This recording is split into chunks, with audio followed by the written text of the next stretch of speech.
Airplanes, no tax on tips, and the whereabouts of one of our North Carolina senators. We have a pretty amazing range in the mailbag today, and that means that a lot of you have some amazing range with your questions coming from home. So keep sending those emails, dan@WRAL.com. You are the engine that makes this segment go, so please tell me what you want to see on the news. Lots of people have been emailing me about another one of our 7 o'clock segments that's become a bit of a fan favorite, Murph's Turf, where we break down complicated sports stories with investigative sports journalist Brian Murphy. Jeff watched our latest edition of Murph's Turf and said, "Can we please take up a collection to get Murph a better TV? I think I saw the same model in the Smithsonian." Jeff is referring to Murph's super sweet Panasonic TV VCR AM radio combo.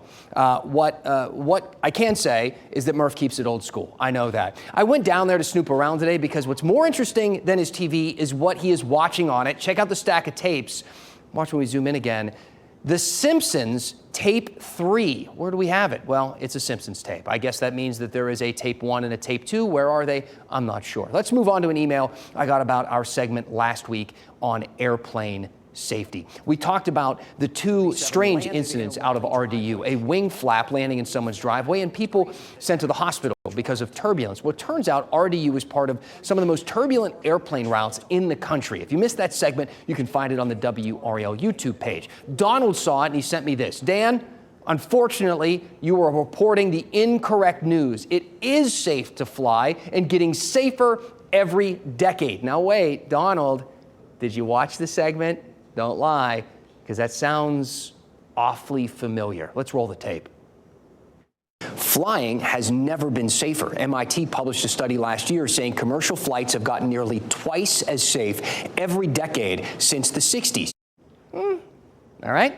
1-0 me. But he did point out something important a little later in that email. He wrote, the FAA controller salaries have not gotten a 30% increase in pay. In fact, the controllers have not gotten raises in years. And it is worth noting that Donald is a retired air traffic controller, so no doubt he knows quite a bit about this sort of thing and how much those controllers are getting paid. And he is right. According to the FAA, starting salaries were the ones that got the big increase from about $17 an hour to $22 an hour. That also applies to people training to be air traffic controllers. They also get health benefits plus food and housing allowances, that sort of thing. So yeah, salaries for all air traffic controllers, they didn't get a 30% pay raise across the board. We could have been a bit more specific about that one.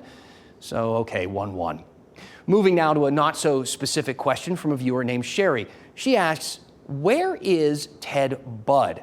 That was the subject line of her email. Then she said, where is Budd since he's been in Washington? What's he doing?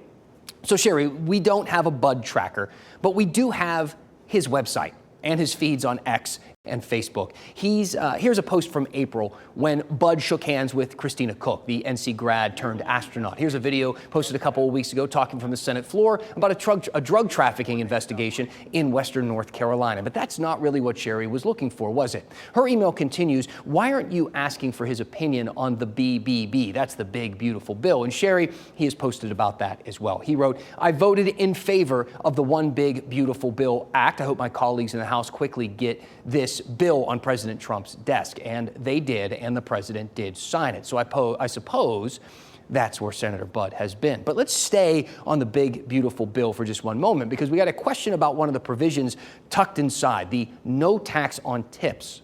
Starting this year, people can get up to $25,000 tax exemption on money earned from tips, and that exemption goes away for anybody making more than $160,000. And Bob asked this, tell me how no tax on tips makes sense. Who makes $160,000 on tips?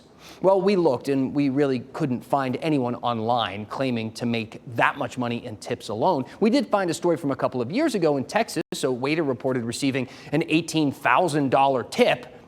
Sounds like a lot, but you have to consider that the tab was $33,000. $33K at a restaurant, tomahawk steaks, a few rounds of Macallan, gold-encrusted caviar for everyone. Jokes aside, that $160,000 limit isn't just for tips. It's a $160,000 limit on total income. It's kind of a way to prevent abuse. Imagine a CEO getting $5 million in bonus money and calling it a tip that's now tax-free. All right, last one, and this one's pretty wild. Apparently, the EPA is letting employees adopt animals that were used for testing. This is a real thing. A viewer named Janet pointed it out. She wrote, here's a story combining budget cuts and animal welfare here in the RTP area. The story appeared in the New York Times. So Janet is right. Here's that New York Times article with the headline, EPA employees are invited to adopt soon-to-be homeless lab rats. This is happening at the EPA facility in our area in Research Triangle Park. We found this flyer with an EPA RTP vivarium logo on it. It says rats and zebrafish are now available to adopt. And you might be thinking, what the heck is a zebrafish? This is a zebrafish. And now you're saying, Dan, zebra stripes, they go up and down, not side to side, not on their legs. You can Google it. The fish are used to study cancer, heart disease, diabetes, neurobiology, all in this little guy, this little 2-inch long fish. So why is the EPA adopting them out? Is this about budget cuts, like Janet said? Well, right now there's a proposal to cut the EPA's budget in half, from $9 billion to $4 billion. But the agency says this animal adoption thing is not about money. They claim it's about reducing animal testing. Imagine that, PETA and Trump.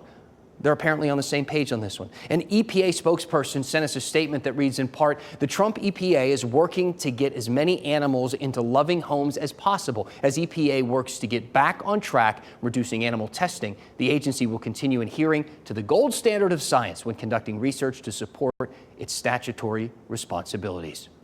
That's pretty much all the details we have on that program, but it is pretty crazy, I think. Maybe you think it's crazy too. Is there anything else you want to know about it?